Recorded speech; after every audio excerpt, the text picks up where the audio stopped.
ரஷ்ய எழுத்தாளர் ஆண்டன் செக்கோவின் பேச்சாளர் மாப்பிள்ளையும் அப்பாவும் ராஜதந்திரி முதல் வகுப்பு பயணிகள் உள்ளிட்ட சிறந்த கதைகள் இப்போது ஆடியோ ஃபார்மேட்டில் விகடன் பிளேயில். இப்போவே விகடன் ஆப்பை டவுன்லோட் பண்ணுங்க. செக்கோ கதைகளை கேளுங்க.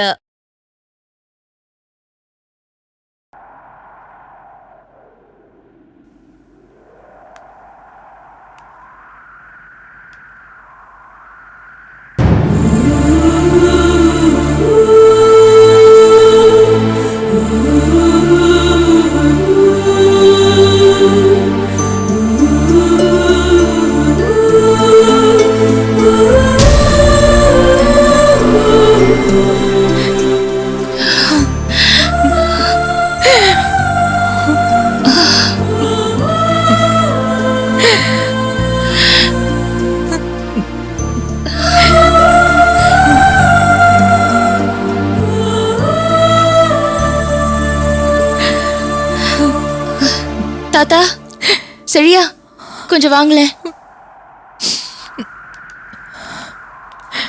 என்னம்மா? தாத்தா, இப்ப நாம இருக்கிற நிலைமையில ஒரு முக்கியமான முடிவை எடுத்துதான் ஆகணும். என்ன சொல்லுமா?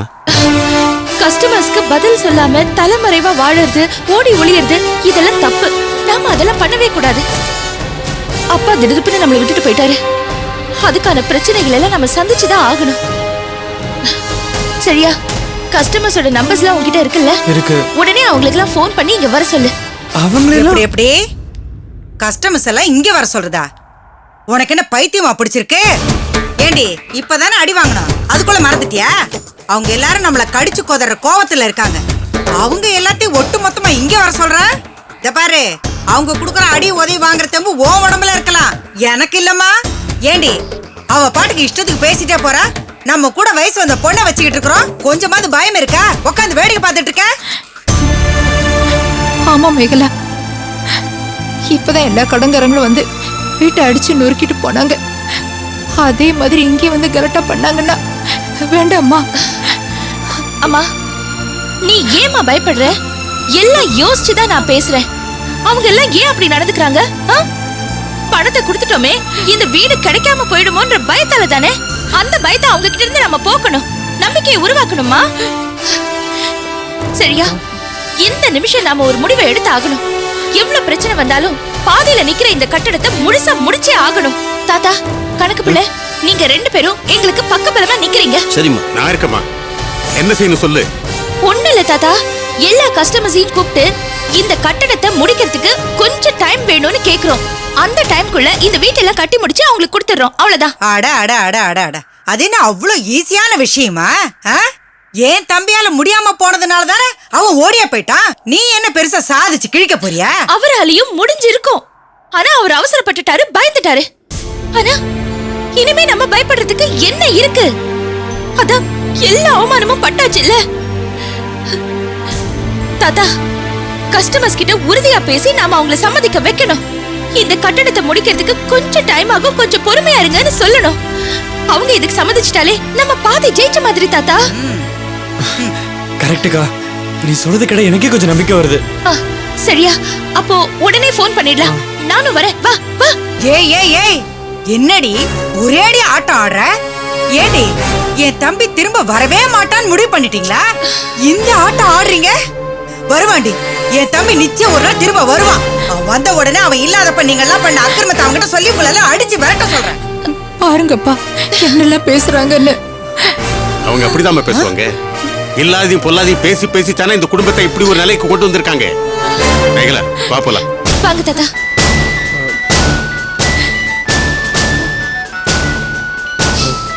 கீர்த்தனா, ஃபோன் உள்ள போய் பேசு.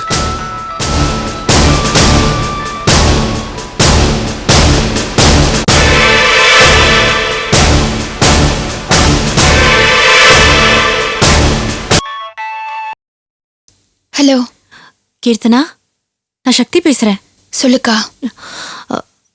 அதான் கீர்த்தனா, புது வீட்டுக்கு ஷிஃப்ட் ஆறேன்னு சொன்னீங்கல்ல, ஷிஃப்ட் ஆயிட்டீங்களா? அங்க எல்லாம் வசதியா தானே இருக்கு? நிச்சயமா அங்க வசதி கம்மியா தான் இருக்கும்னு எனக்கு தெரியும். சமாளிக்க முடியும்ல? அக்கா, நாங்க பாத்திருந்த புது வீட்டுக்கு போகல. அங்க ஒரு பிரச்சனை ஆயிடுச்சு. பிரச்சனையா?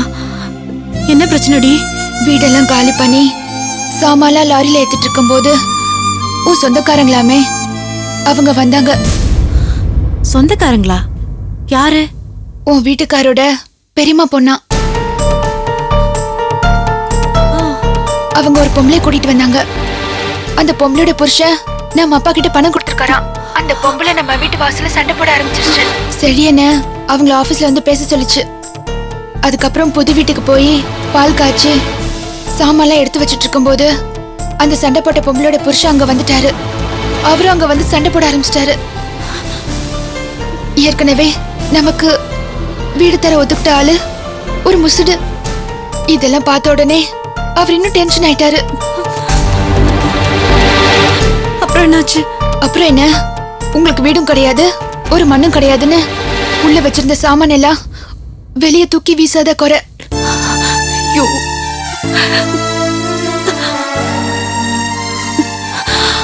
அப்புறம் கொஞ்ச நேரம் என்ன பண்றதுன்னு ஒன்னும் புரியாம குழம்பி போயிருந்தோம். அதுக்கப்புறம் நாம அரைகுறையா கட்டி வச்சிருந்த அபார்ட்மெண்ட் கட்டடத்துல எல்லாத்தையும் கொண்டு வந்து போட்டுட்டோம். இப்போ இங்கதான்க்கா இருக்கோம். அந்த அபார்ட்மெண்ட்லயா? அதான் அரைகுறையா கட்டியிருக்கேடி. அங்க எப்படி இருக்கீங்க? இருக்கோம்க்கா. நாடோடிங்க மாதிரி அகதிங்க மாதிரி இருக்கோம். அக்கா, நீ எதுக்கு சங்கடப்படுற? கஷ்டப்படுறதுன்னு முடிவாயிடுச்சு. எல்லாத்தையும் பாத்திர வேண்டிதான். சரிக்கா, வச்சிடுறேன்.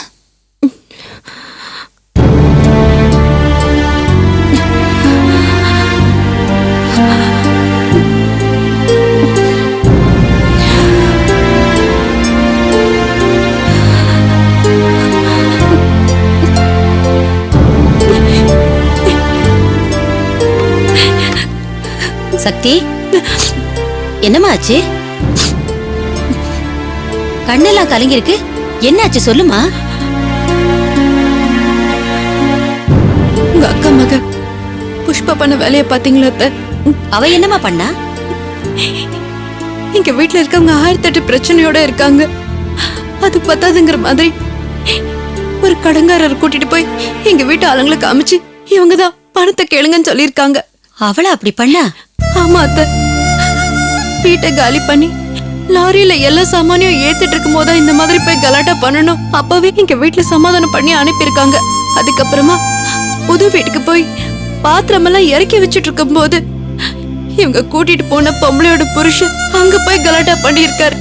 அந்த வீட்டுக்காரரு உங்களுக்கு வீடும் கிடையாது ஒண்ணும் கிடையாதுன்னு அட்வான்ஸ் திருப்பி கொடுத்துட்டாரு. ஆனா அந்த மாதிரி என் குடும்பம் ரோட்ல நின்னுட்டு இருந்திருக்காங்க. ஐயோ, நான் தெரியாம தான் கேக்குறேன். இவங்களுக்கு ஏன் இந்த மாதிரி சின்ன புத்தி? நீங்க கடைக்கு போயிருந்தப்போ அவங்க வந்திருந்தாங்கல்ல, அப்ப எங்க வீட்டு பிரச்சனை பத்தி பேசினாங்க. அவங்க கிட்ட யாரோ எங்க அப்பா பணம் வாங்கினத பத்தி பேசியிருக்காங்களாம். அது உங்களுக்கு அசிங்கமா போச்சாம். அதனாலதான் இனிமே யாராவது உங்க கிட்ட வந்து கேட்டா என்கிட்ட கூட்டிட்டு வாங்க, நான் பேசிக்கிறேன்னு சொன்னேன். அத மனசுல வச்சுட்டு இப்ப யாரையும் நேரா வீட்டுக்கு கூட்டிட்டு போய் கலாட்டா பண்ணிருக்காங்க. அவ பண்ணது தப்புதாம்மா சக்தி. தப்புன்னு சொன்னா சரியா போயிடுமா? வீடு தர ஆள் மாட்டேன்னு சொல்லி இப்ப நடு ரோட்ல நின்னு அவமானப்பட்டுட்டு இருக்கு என் குடும்பம். முட்டாள் கழுத, புத்தி இல்லாம நடந்திருக்கா. அவ வந்து நான் கண்டிச்சு வைக்கிறேம்மா.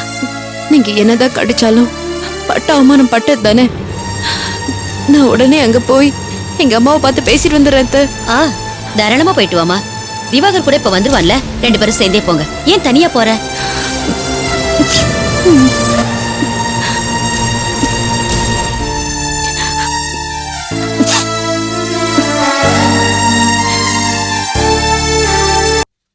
சரியா இருக்கான்னு ஒரு தடவை செக் பண்ணிக்கங்க. 75, வாங்க. 79, 78, 40. வாங்க சார், வாங்க உட்காருங்க. அக்கா, உட்காருங்க தாத்தா. நானே வரலான்னு தான் இருந்தேன். நல்ல வேளை நீங்களே வந்துட்டீங்க. அப்பா தர வேண்டிய பாக்கி 1.5 லட்ச ரூபா இருக்கு. இல்லையே, எல்லாத்தையும் செட்டில் பண்ணிட்டேன்னு சொன்னாரு. நானும் அப்படிதாங்க நினைச்சேன். கலையரசு அன்னைக்கு பணம் கொடுக்கும்போது அப்படிதான் சொன்னாரு. ஆனா கணக்கு வழக்கு நிதானமா எண்ணி பார்க்கும்போது தான் இன்னும் 1.5 லட்சம் ரூபாய் பாக்கி இருக்கு. சார், அப்பா இல்லங்கிறதுக்காக நீங்க சும்மா என்ன வேணா சொல்லலாம்னு நினைக்காதீங்க. என்ன தம்பி இப்படி பேசுறீங்க? என்ன வேணா பேசுறதுக்கு நான் என்ன கதையா எழுதி வச்சிருக்கேன்? கணக்கு வழக்கு தான் எழுதி வச்சிருக்கேன். உங்களுக்கு சந்தேகம் இருந்தா அந்த நோட்ல இருக்கு, பாத்துக்குங்க.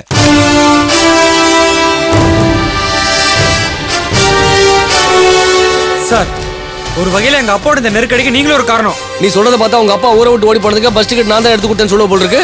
சொல்றதுல என்ன தப்பு இருக்கு? சார், எங்க அப்பா கூட எத்தனை வருஷமா பிசினஸ் டீல் பண்றீங்க. ஆனா அது எல்லாத்தையும் மறந்துட்டு கழுத்துல கத்தி வச்ச மாதிரி மொத்த பணத்தையும் வசூல் பண்ணிட்டு போனீங்களே. அந்த பணத்தை எங்க அப்பா வேற ஒரு விஷயத்துக்காக வச்சிருந்தாரு சார்.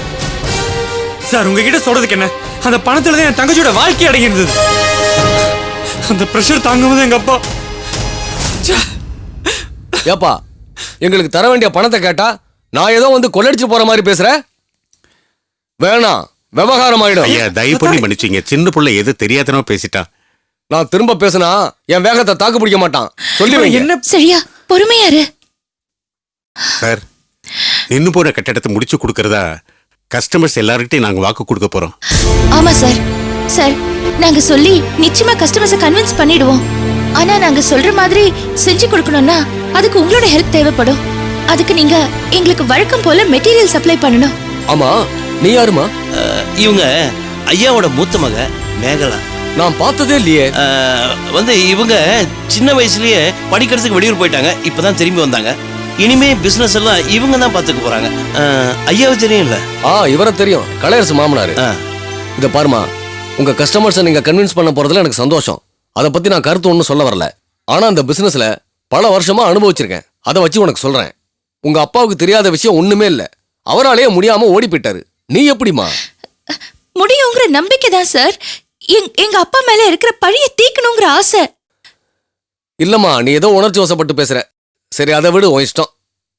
உங்க அப்பாவுக்கு எனக்கும் 1 நாள் 2 நாள் பழக்கம் இல்ல. பல வருஷமா பழகிருக்கோம். பல கோடி ரூபா பிசினஸ் பண்ணிருக்கோம். ஏன், அவரால நான் நிறைய சம்பாதிச்சிருக்கேன்.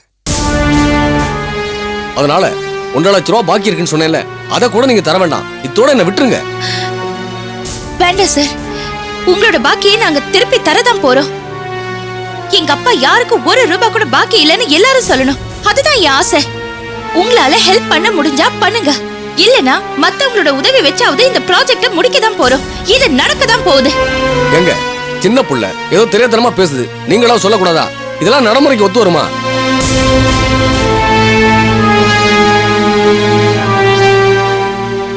இதெல்லாம் நான் சொல்லக்கூடாது. இருந்தாலும் பழகுன பழக்கத்துக்கு சொல்றேன். யாராவது கடன் தரணும், அதை தரணும், இதை தரணும்னு கேட்டா எங்களுக்கு எதுவுமே தெரியாது சொல்லி கழட்டி விட்டுருங்க. அப்படி சொன்னா எங்க அப்பா மேல விழுந்த கரை போயிடுமா? ஆனா என்னம்மா நீ பிரச்சனையோட சீரியஸ்னஸ் தெரியாம கராகர அது இதுன்னு பேசிக்கிட்டு. சார், நான் ஒன்னு சொல்றேன், தப்பா நினைச்சுக்காதீங்க. இந்த உலகத்துல தீர்க்க முடியாத பிரச்சனைன்னு ஏதாவது இருக்கா? எல்லா பிரச்சனைக்கும் ஏற்கனவே ஒரு தீர்வு இருக்கு. அது என்னன்னு தேடி கண்டுபிடிக்கிறத நம்ம வேலை. அதுக்கான முயற்சியே செய்யாம எப்படி சார் நம்மளால ஒரு முடிவுக்கு வர முடியும்? சரி, நீங்க சொல்ற மாதிரி அப்பாவோட கடனுக்கு நாங்க பொறுப்பு இல்லைன்னு ஒதுங்கிட முடியும். ஆனா காலம் முழுக்க சாப்பிடுற சோறு உடம்புல தங்காம எல்லா நேரமும் வலியும் வேதனையோட இருக்கிறத விட கொஞ்ச நாள் கஷ்டப்பட்டு நம்பிக்கையோட அந்த கட்டடத்தை கட்டி முடிச்சு தர வேண்டியவங்களுக்கு தந்துட்டா அப்புறமா நிம்மதியா இருக்கலாம்ல சார். நான் இந்த ப்ராப்ளத்தை சால்வ் பண்ணணும்னு முடிவு பண்ணிட்டேன் சார். அதுக்கான ஃபர்ஸ்ட் ஸ்டெப் தான் உங்களை வந்து மீட் பண்ணிருக்கிறது. இனிமே நான் இதுல இருந்து பின் வாங்க மாட்டேன். ஆபீஸ்ல இதுக்கு முன்னாடி கட்டின கட்டடங்களோட இனாகுரேஷன் ஆல்பம்ஸ பார்த்தேன். அதுல ஒவ்வொரு போட்டோலயும் நீங்க அப்பா பக்கத்துல நிக்கிறீங்க. அப்பா உங்களை வெறும் சப்ளையரா மட்டும் பார்த்திருந்தா இப்படி எல்லாம் நடத்திருப்பாரா? இப்போ எங்க அப்பாவுக்கு ஒரு பிரச்சனை, அதை தீர்க்கணும்னு நாங்க எல்லாரும் போராடிட்டு இருக்கோம். அப்ப நீங்க எங்களுக்கு உதவி செய்ய வேண்டாமா? சரிமா, உன் பிளான் என்ன சொல்லு. சார், கோர்ட் கேஸ்னு போறதுனால யாருக்கும் எந்த யூஸும் இல்ல.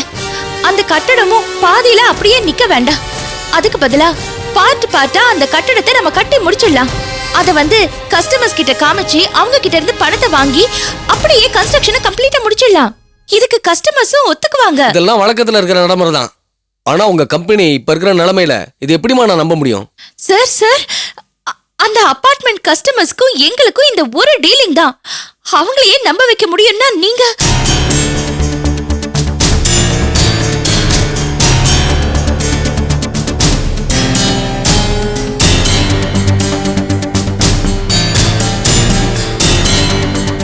சரிம்மா, நான் மெட்டீரியல் சப்ளை பண்றேன். Thank you sir, thank you thank you sir. ஆனா 5 லட்சம் வரைக்கும் தான் தருவேன். 5 லட்ச ரூபா கணக்கு வந்ததுமே பணத்தை நீங்க செட்டில் பண்ணுங்க. அதுக்கு முன்னாடி 5 லட்ச ரூபா டெபாசிட் பண்ணிடுங்க.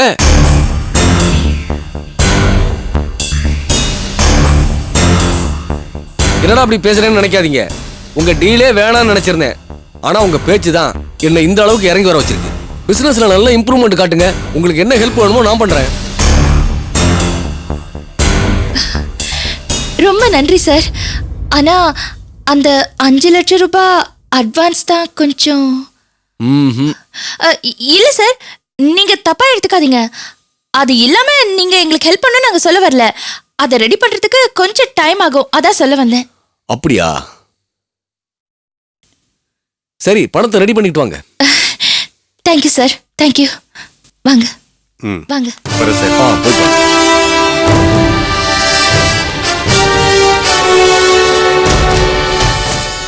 ஏன் சார் வம்ப விலைக்கு வாங்குறீங்க? இல்லையா, அவ சாதிப்பா. எனக்கு அந்த நம்பிக்கை இருக்கு. அவ பேசின பேச்சு ஒன்னொன்னும் அவ மனசுல இருந்து வந்தது. அது மட்டும் இல்ல, ஆரம்ப கட்டத்துல கலையரச கிட்ட இருந்த துணிச்சலும் வைராக்கியமும் அவ முகத்துல தெரியுது. நிச்சயமா அவ ஜெயிப்பா.